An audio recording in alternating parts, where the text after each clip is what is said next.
భక్తుడిని గురించి నేర్చుకుందాము, విందాము. యెషయా గ్రంథం, యెషయా 38వ అధ్యాయము మొదటి నుంచి 6 వచనాలు చూసుకుందాం. యెషయా 38 మొదటి నుంచి. ఆ దినములలో హిజ్కియాకు మరణకరమైన రోగము కలగగా ప్రవక్తయు ఆమోదు కుమారుడైన యెషయా అతని వద్దకు వచ్చి, నీవు మరణమవుతున్నావు, బ్రతుకవు కనుక నీ ఇల్లు చక్కబెట్టుకొనుమని యెహోవాకు సెలవిచ్చి ఉన్నాడని చెప్పగా, అతడు తన ముఖమును గోడ తట్టు తిప్పుకొని, యెహోవా యథార్థ హృదయుడనై సత్యముతో నీ సన్నిధిని నేనెట్లు నడుచుకుంటునో నీ దృష్టికి అనుకూలముగా సమస్తము నేనెట్లు జరిగించుతునో కృపతో జ్ఞాపకం చేసుకొనుమని హిజ్కియా కన్నీళ్లు విడుచుతూ యెహోవాను ప్రార్థింపగా, యెహోవా వాక్కు యెషయాకు ప్రత్యక్షమై ఇలాగూ సెలవిచ్చెను. నీవు తిరిగి హిజ్కియా యొద్దకు పోయి అతనితో ఇట్లనుము, నీ పితరుడైన దావీదునకు దేవుడైన యెహోవా నీకు సెలవిచ్చినదేమనగా, నీవు కన్నీళ్లు విడుచుట చూచితిని, నీ ప్రార్థన నేను అంగీకరించి ఉన్నాను. ఇంకా 15 సంవత్సరాలు ఆయుష్యము నీకు ఇచ్చేదను. మరియు ఈ పట్టణమును నేను కాపాడుతూ నిన్నును ఈ పట్టణమును అషూర్ రాజు చేతిలో పడకుండా విడిపిస్తాను అని అక్కడ చెప్పటం జరిగింది.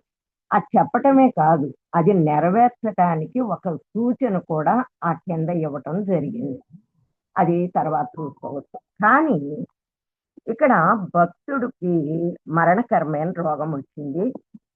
అతను యథార్థంగా ప్రవర్తించానని అంటున్నాడు, సత్యముతో ఆయన సన్నిధిలో నడుచుకున్నానని అంటున్నాడు. నీ దృష్టికి నేను ఎట్లా అనుకూలంగా నేను ఎట్లు జరిగించాను, నీ కృపతో జ్ఞాపకం చేసుకోమని అంటున్నాడు. అంటే ఎంత భక్తిగా నేనున్నాను అని తను చెప్పినట్లుగా. మరి ఇటువంటి భక్తి పరులకు కూడా అనారోగ్యం వస్తుందా? అంటే మనల్ని రక్షింపబడినటువంటి మనల్ని సంపూర్ణులుగా చేయటానికి రక్షింపబడినటువంటి వ్యక్తులు ఆయన దృష్టికి బంగారం లాంటి వాళ్ళు, అమూల్యమైనటువంటి వాళ్ళు.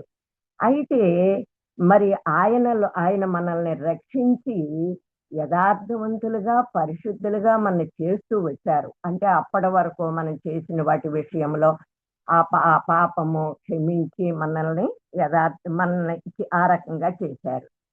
మరి ఇట్లాంటి పరిస్థితుల్లో మరి అటువంటి మరి మనల్ని పరిపూర్ణులుగా చేయటానికి ఆయన మన మీద ఎంతో విశ్వాస్యత పెట్టుకుంటారంట. ఏంటి? నేను శ్రమలు పెట్టినప్పుడు అటు ఇటు తొలగిపోదు అన్నటువంటి విశ్వాస్యత ఆయనకు పెట్టుకుని మనలకి శ్రమలు అనేవి ఉంటాయి. అయితే మరి ఆ బంగారాన్ని కంసాలి మరి ఏ రీతిగా మరి కంసాలి మట్టిని కాల్చడో కట్టిని కాల్చడో, కానీ ఈ బంగారాన్ని మాత్రమే అతను కాలుస్తాడు అగ్నిలో. ఒక వస్తువుని, ఒక రూపాన్ని తీసుకురావటానికి. అయితే మన పరమ కంసాలిగా పిలువబడుతున్నటువంటి యేసు ప్రభు వారు కూడా మనకి ఎటువంటి పరిస్థితి కలగచేసినప్పటికీ కూడా మనల్ని ఆయన పరిపూర్ణులుగా చేయటానికే ఇది చేస్తారనమాట. అట్లా మరి కొన్ని సందర్భాల్లో ఈ హిజ్కియాకు వచ్చినటువంటి పరిస్థితులు కూడా మనకు రావద్దు. సరే, ఇప్పుడు హిజ్కియా మరి ఏమేమి చేశాడు అనేవి ఓకే చెప్పలేదు, కానీ తన యథార్థ హృదయము, ఆ సత్యముతో ఆయన సన్నిధిలో నడుచుకోవటం, ఆయన దృష్టికి అనుకూలంగా ఎట్లా చేస్తూ వచ్చాడో అది మనం చూద్దాము. 2వ దినవృత్తాంతము 29 వచనము నుంచి మనం చూస్తున్నట్లయితే, అతడు తన ఏలుబడి యందు మొదటి సంవత్సరము మొదటి నెల యెహోవా మందిరపు తలుపులు తెరిచి వాటిని బాగు చేశాడు. అంటే హిజ్కియా రాజైనటువంటి మొదటి సంవత్సరం, మొదటి నెల, మొదటి దినాన యెహోవా మందిరం యొక్క తలుపులు తెరిచి బాగు చేశారు. అంటే అసలు అప్పటి వరకు బలులు అర్పించటాలు గాని, మందిరం తలుపులు తీయటానికి కానీ అక్కడేమి జరగకుండా ఎంతకాలం నుంచి ఆగిపోయినాయో మనకు తెలీదు. అయితే అక్కడ మట్టికి అది జరగటల్లా. ఆయన మందిరంలో జరగాల్సినటువంటి పనులు అక్కడ జరగట్లేదు. బాగు చేసి యాజకులను, లేవీయులను పిలవనంపి తూర్పుగా ఉన్న రాజవీధుల్లో వారిని సమకూర్చి వారికి ఎలాగూ ఆజ్ఞ ఇచ్చెను. లేవీయులారా, నా మాట ఆలకించుడి. ఇప్పుడు మిమ్మును మీరు ప్రతిష్ఠించుకుని లేవీయుల్ని సిద్ధపరుస్తున్నాడు. మీ పితరుల దేవుడైన యెహోవా మందిరమును ప్రతిష్ఠించి పరిశుద్ధ స్థలములో నుండి నిషిద్ధ వస్తువులన్నిటినీ బయటికి తీసుకొని పోవుడి. మన పితరులు ద్రోహులై మన దేవుడైన యెహోవా దృష్టికి చెడు నడతలు నడిచి ఆయన్ని విసర్జించారు. ఆయన నామమునకు పెడచెవిని పెట్టుకుని దానిని అలక్ష్యం చేశారు అనేది అక్కడ చెబుతూ వచ్చారు. అది అంటే అక్కడ మళ్ళీ 7వ వచనంలో కూడా దీపములను ఆర్పివేసి ఆ పరిశుద్ధ స్థలమందు ఇశ్రాయేలీయులకి ధూపము వేయక దహన బలులు అర్పించక ఎట్లా ఉన్నారో కూడా అక్కడ తెలియజేస్తూ వచ్చారు. అంటే ఆ పరిచర్య ఆగిపోయినటువంటి పరిచర్యని మరలా తను కొనసాగింప చేయటానికి తను పూనుకున్నట్లుగా చూస్తాం. అంతేకాదు అక్కడ 29, 16 వచనములో మరి పవిత్రపరుచుటకై యాజకులు యెహోవా మందిరపు లోపలి భాగానికి, మందిరం యొక్క లోపల భాగానికి పోయి యెహోవా మందిరములో తనకు కనబడినటువంటి నిషిద్ధ వస్తువులన్నిటినీ యెహోవా మందిరపు ఆవరణములో నుండి తీసుకొని వచ్చి వాటిని ఒక కిద్రోను వాగులో పడవేసినట్లుగా మనం చూస్తాము. అయితే మనం ఇక్కడ చూసుకున్నట్లయితే ఇక్కడ మందిరము మరి వస్తున్నాను. ఇక్కడ మందిరము లోపల నిషిద్ధ వస్తువులు అవి ఎక్కడున్నాయి? మందిరానికి లోపల భాగములో ఉన్నాయి. మందిరం పైకి బాగానే ఉంది, చూస్తే అది మందిరమే. చూసేవారికి ఒక అద్భుతమైన కట్టడము లేకపోతే అద్భుతమైన మందిరం అన్నట్లుగానే కనపడుతుంది.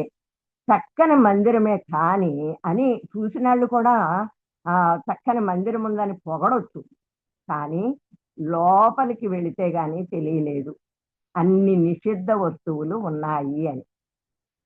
అయితే మనం కూడా పైకి బాగానే కనపడతాం, కానీ మంచి భక్తిగా పరిచర్య చేసేవారంగా కనపడతాం, కానీ ఆత్మీయంగా మనం కనపడటం అనేది ఎంత వాస్తవమో మన హృదయాలలో కూడా నిషిద్ధమైనటువంటివి ఉన్నాయి అనేది కూడా అంతే నిజం.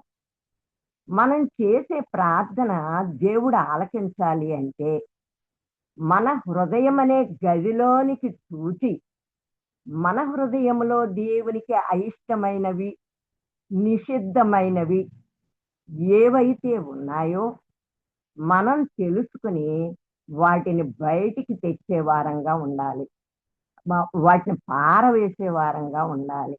మరి అట్లా ప్రార్థన చేస్తే ఆ ప్రార్థన పరలోక దేవునికి ఇష్టంగా ఉంటుంది. మన దేవుడు పరిశుద్ధుడు కనుక పరిశుద్ధతనే ఆయన కోరుకుంటా ఉంటారు. పరిశుద్ధతతో మనం ప్రార్థించాలి. ఇక్కడ మనం 16వ వచనములో చూసినప్పుడు లోపల భాగానికి పోయి యెహోవా మందిరములో అని ఉంది. అంటే మన దేహాన్ని ఆయన ఆలయంగా చేసుకున్నారు, ఒక మందిరంగా చేసుకున్నారు. అంటే మనం పైకి మందిరంగానే మనము కనపడతాం భక్తి పరులం, కానీ ఆ లోపల మనకి ఇటువంటి ఏమేమి ఉంటాయి అసలు? ఆ నిషిద్ధ వస్తువులు ఆ, ఏంటి అయితే మన అంతరంగంలో ఉండే ఏంటి అంటే అసూయ ఉంటుంది, ద్వేషం ఉంటుంది, ఓర్వలేనితనం ఉంటుంది, దురాలోచనలు ఉంటాయి, పగ ఉంటుంది. ఇవేవి కూడా పైకి కనపడవు. మళ్ళీ ఇంకా చెప్పాలి అంటే ఎవరైనా ఏదైనా మాట్లాడినప్పుడు అందులో తప్పులే ఎతుకుతారు కానీ ఒక మంచిని తీసుకునేటట్లుగా ఉండరు. ఏదైనా మనం చెబితే ఇది దేని గురించి చెప్పారు, వేరే ఇక అపార్థాలు చేసుకోవటానికే ఉండేటట్టుగా ఉంటుందన్నమాట.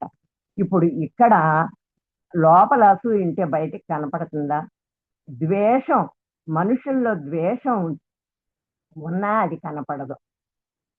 ఓర్వలేనితనం కూడా కనపడదు. పైకి కనపడేవి కొన్ని ఉంటాయి, పైకి కనపడనివి కొన్ని ఉంటాయి. పైకి కనపడే వాటి విషయంలో ఎంతో జాగ్రత్త తీసుకుంటాం. కానీ ఆ లోపల ఉండే వాటి విషయంలో మరి మనం మనకు తెలియకుండానే మనం ఆలోచిస్తూ ఉంటాం అన్నమాట. మరి ఇటువంటివి ఉండి ప్రార్థన చేస్తే అది దేవునికి అంగీకారం కాదు. ఈ నిషిద్ధమైనవి ఎక్కడున్నాయి? మనం పైకి మంచిగానే కనపడతాము, చూపులో కూడా మరి దోషం ఉండకూడదు అని చెప్తా ఉంటారు.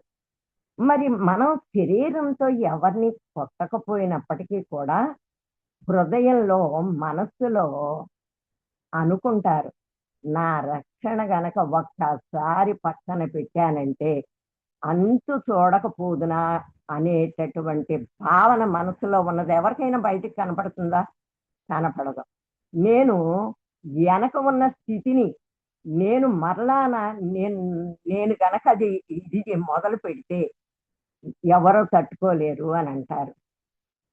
ఇది పైకి కనపడదు. అంటే పైకి కనపడకుండా ఉండేటటువంటి నిషిద్ధమైన వాటి విషయంలో కూడా మనం చాలా జాగ్రత్తగా ఉండాలి. రక్షణ అనేది అవసరాన్ని బట్టి తగిలించుకునేది కాదు. మరి ఇప్పుడు అవసరం లేదులే అని మరి బయట పెట్టేది కాదు. అట్టి వాటిని మనలో ఏవైతే ఉన్నాయో అట్టి వాటిని బయటికి తెచ్చి వాటి నుంచి మనం విడుదల పొందే వారంగా ఉండాలి. వాటిని విడిచిపెట్టేయాలంటే మనం సహజంగానే మనం అనుకుంటాం. అనుకునే సందర్భాలు ఎన్నో ఉన్నాయి. ఇప్పుడు నేను ఇంకా పూర్తిగా బాప్తిసం తీసుకోలేదు. నా రోజుల్లో నా కష్టాన్ని బట్టి నా కుటుంబంలో అబ్బా! నిజంగా దేవుణ్ణి నమ్ముకున్నాను గనక గాని లేకపోతేనా అనుకున్న సందర్భం ఉన్నది. మరి అట్లాగే మానవులు మనం అనుకుంటాము. మరి ఇటువంటి కొన్ని కొన్ని ఏవైతే బయటికి కనపడవో అట్టి వాటి విషయంలో మనం చాలా జాగ్రత్తగా ఉండాలి. దేవుని పని చేయటం ముఖ్యమే కానీ ఎటువంటి మనస్సుతో మనం చేస్తున్నాము అనేది ముఖ్యం. హృదయపూర్వకముగా హిజ్కియా పని చేసి వర్ధిల్లాడంట. అంటే మనం దేవుని మీద ఎంత ఆధారపడతామో అది మన ప్రార్థనా జీవితం ద్వారా కూడా మనకు తెలుస్తుంది. అంటే నీవు దేవుని సహవాసంలో ఎంతుంటావో, విశ్వాసుల యొక్క సహవాసంలో నువ్వెంతుంటావో, మరి నువ్వు ఎంతసేపయితే ప్రార్థన చేస్తున్నావో అంత నువ్వు దేవుని మీద ఆధారపడుతున్నట్టు లెక్క. ఒక వ్యక్తి సంఘ ప్రార్థనలో ఎంత సమయం వెచ్చిస్తున్నారు, మరి ఇప్పుడు మన ప్రార్థన కొంచెమే అనుకోండి. అసలు మనం ఏ మీటింగులకి ఇది లేదు, లేదు. మరి ఇప్పుడంటే మనకి ఈ యొక్క సౌకర్యం వచ్చింది గనక ఆన్‌లైన్ సౌకర్యంలో ప్రతి నియామక కూడికల్లో మనం ఈ రీతిగా కలుసుకుంటున్నాం. ఇది లేనటువంటి రోజున ఆదివారం వచ్చి వెళ్ళిపోయేవాళ్ళం. ఏదన్నా మధ్యలో ఎళ్ళగలిగితే ఒకరోజు అట్లా ఎళ్ళేవాళ్ళమేమో. ఆ రోజు చేసిన ఆ కొద్ది ప్రార్థన దేవుని మీద ఆధారపడినట్టేనా? సరిపోతుందా ఆ ప్రార్థన? మనం ఎంతగా ప్రార్థన చేస్తామో అంతగా దేవుని మీద మనం ఆధారపడటం జరుగుతుంది. మనం కొంచెమే ప్రార్థన చేస్తే ఆయన కృపని కొంచెమే పొందుకుంటాము.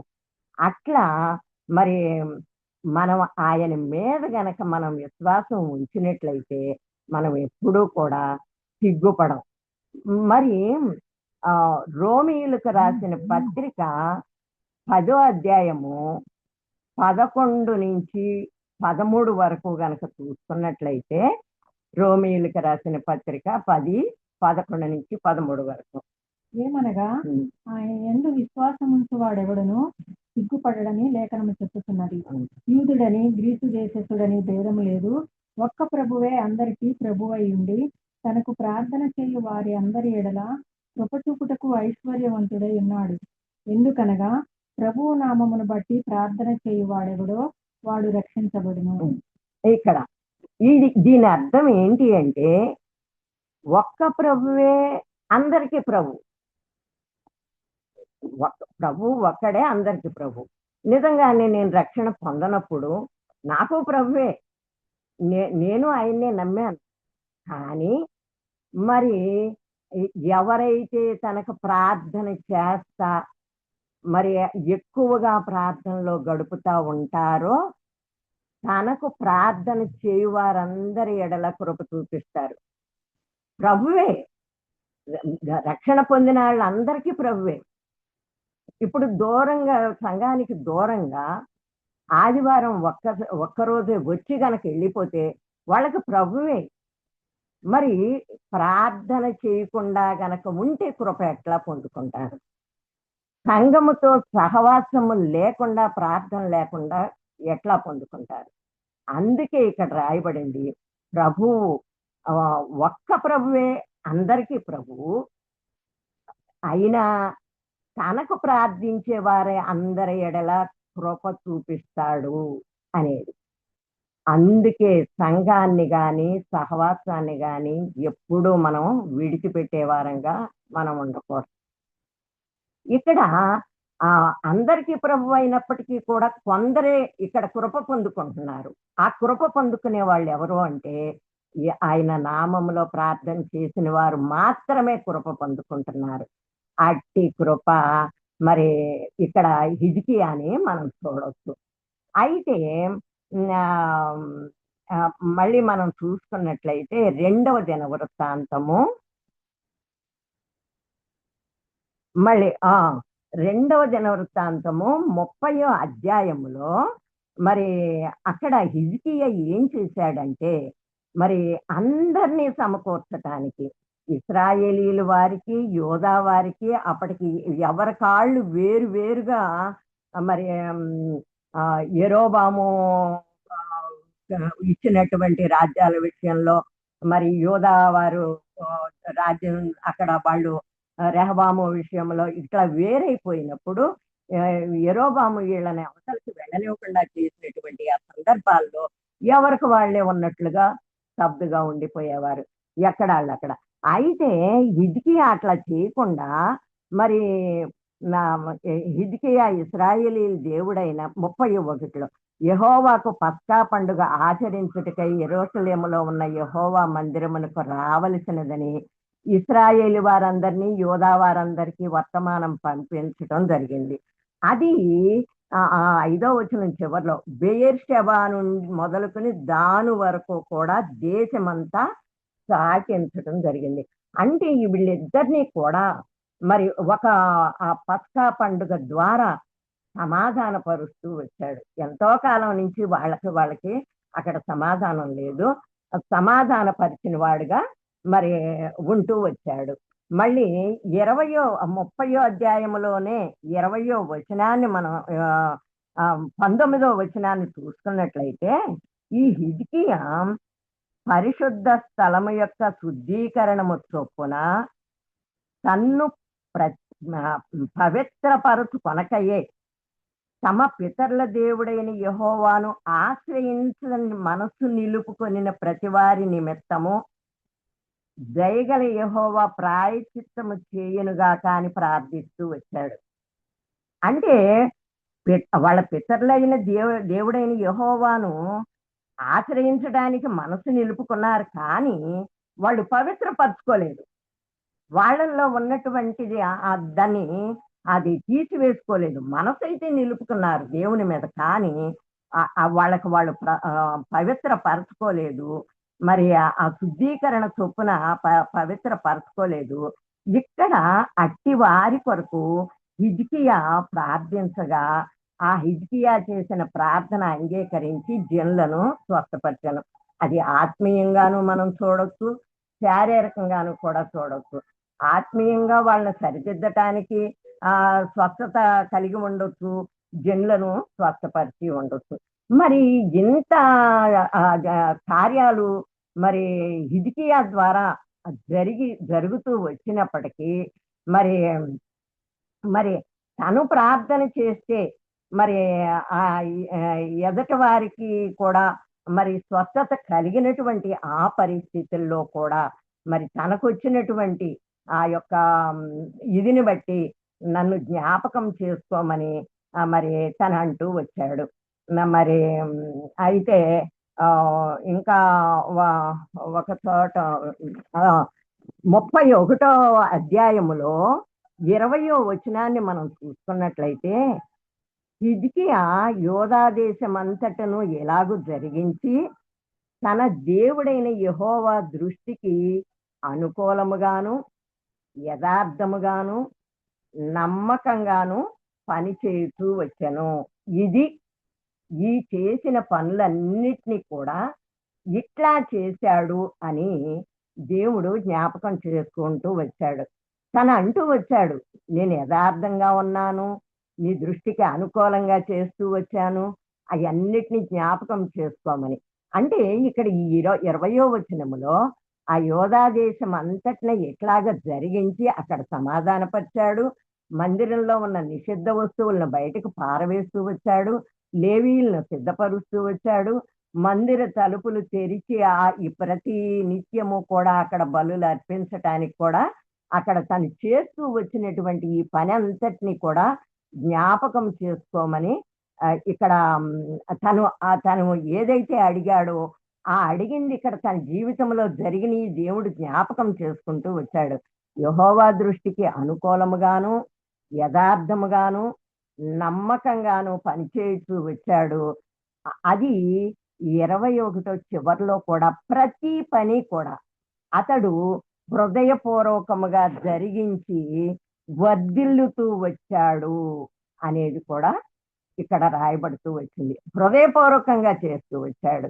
అట్లాగే మనలో ఏవైతే మన లోపల కనబడనటువంటి ఏవైతే ఉన్నాయో నిషిద్ధమైనటువంటి వాటిని మనం తీసివేసుకున్నప్పుడు, మనం యథార్థంగా ప్రవర్తించినప్పుడు, నమ్మకంగా జీవించినప్పుడు, హిజ్కియా వారి కొరకు ఏ రీతిగా ప్రార్థించాడో ఇతరుల కొరకు మనం ప్రార్థించే ప్రార్థనా పరులుగా మనకి ప్రార్థన ఆత్మతో మనని నింపుతాడు దేవుడు. హృదయపూర్వకంగా తను పని జరిగించి తను వర్ధిల్లుతూ వచ్చినట్లుగా మనం చూస్తాం. మనకి ఇప్పుడు దేవుని నమ్ముకున్నారు, వాళ్ళకి శ్రమలు ఎక్కువగా ఉన్నాయి, అనారోగ్యంతో ఉన్నారు, ఇట్లాంటి మాటలు వస్తూ ఉంటాయి. ఆయనకి విశ్వాసము, ఈ బిడ్డ నేను ఎన్ని పెట్టినా తొలగిపోదు, నా పాద సన్నిధిలో ఉంటుంది అనేటటువంటి విశ్వాసం ఏ బిడ్డ పట్ల ఎక్కువగా ఉంటుందో వాళ్ళని ఇంకొంచెం శ్రమ పెడుతూ వస్తాడు. దావీదు అంటాడు 119వ కీర్తన 75వ వచనములో నీ విశ్వాస్యతను బట్టి నన్ను శ్రమ పరిచితివి. 119:75 విశ్వాస్యత కలవాడవై నీవు నన్ను శ్రమ పరిచితివని నేను ఎరుగుదును అంటాడు. అంటే నువ్వు నన్ను శ్రమ పరిచినా నేను తొలగిపోనని నీకు నమ్మకం ఉంది అన్నమాట. అట్లా మన జీవితాల్లో కూడా దేవుడు అంతటి విశ్వాసాన్ని ఆయన పెట్టుకుంటారు. అటువంటి విశ్వాసం, దేవుని యొక్క నమ్మకత్వాన్ని, విశ్వాస్యతను మనం ఎప్పుడూ కూడా పోగొట్టుకునే వారంగా మనం ఉండకూడదు. ఇదిగో లాస్ట్కి ఒకటి చదివి మనం ప్రేయర్లోకి వెళ్దాము. కీర్తన 42:8 ఒకసారి చూద్దాము. కీర్తన 42:8. అయినను పగటి వేళ యెహోవా తన కృప కలుగని ఆజ్ఞాపించును. ఉమ్, రాత్రి వేళ ఆయనను గూర్చిన కీర్తనయు, ఉమ్. నా జీవదాత అయిన దేవుణ్ణి గూర్చిన ప్రార్థనయు నాకు తోడుగా ఉండును. అది పగటి వేళ ఆయన కృపని మనకి తోడుగా ఉంచుతారు. ఆ జీవదాత అయిన దేవుని గూర్చిన ప్రార్థన తోడుగా మనకు ఉంచుతారు. అందుకే ఎప్పుడు ప్రార్థన యొక్క గొప్పతనాన్ని, ప్రార్థన యొక్క విలువని మనం ప్రార్థన మనకు ఒక ఆయుధం. ఇటువంటి మనం పొందుకున్నటువంటి ఈ ఆయుధం విషయంలో నిర్లక్ష్యంగా ఉండకూడదు. ప్రార్థన అనేది ఇది మనకి మరి మనకి తోడుగా ఉంటుంది. మనకి తోడుగా ఉంటుంది. అట్లాగే మరి మన మనం ఇప్పుడు ఈ రీతిగా సజీవులంగా ఉంటూ ఇవాళ ఆయన విశ్వాస్యతని మరి జ్ఞాపకం చేసుకుంటూ, కృపను జ్ఞాపకం చేసుకుంటూ, మరి మనకి శ్రమలు వచ్చినప్పుడు కృంగిపోకుండా, ఇప్పుడు మనకి ఏదైనా ఒక సమస్య వచ్చినప్పుడు సంఘాన్నే మనం ఆశ్రయిస్తాం. ఎవరికో అన్యులకి వెళ్ళి చెప్పం కదా. మరి సంఘాన్ని ఆశ్రయించినప్పుడు సంఘంతో అంటుకట్టబడి ఉండాలి. కొంతమంది ఆ ప్రార్థనా సహాయం కావలసి వచ్చినప్పుడు మాత్రమే అడిగి వెళ్ళిపోతారు. అటువంటి వారి కొరకు కూడా మరి వాళ్ళు కూడా వాళ్ళ జీవితంలో పొందుకున్న కార్యాన్ని బట్టి కూడా మరి వాళ్ళు మరి తిరిగి సమకూర్చబడాలని కూడా మనం ప్రార్థనలో జ్ఞాపకం చేసుకుందాము. హిజ్కియా యథార్థంగా ఎట్లా నడుచుకున్నాడో, నమ్మకంగా ఎట్లా నడుచుకున్నాడో, హృదయపూర్వకంగా ఎట్లా చేస్తూ వచ్చాడో, అవన్నీ చేయటానికి నిషిద్ధమైనటువంటి అన్నీ కూడా మనం విడిచిపెట్టే వారంగా ఉండాలి. అవి పైకి కనపడే కాదని మనం వింటూ వచ్చాము. ఏ లోపం ఉన్నా కానీ మనం దాన్ని సరి చేసుకునే వారంగా ఉందాము.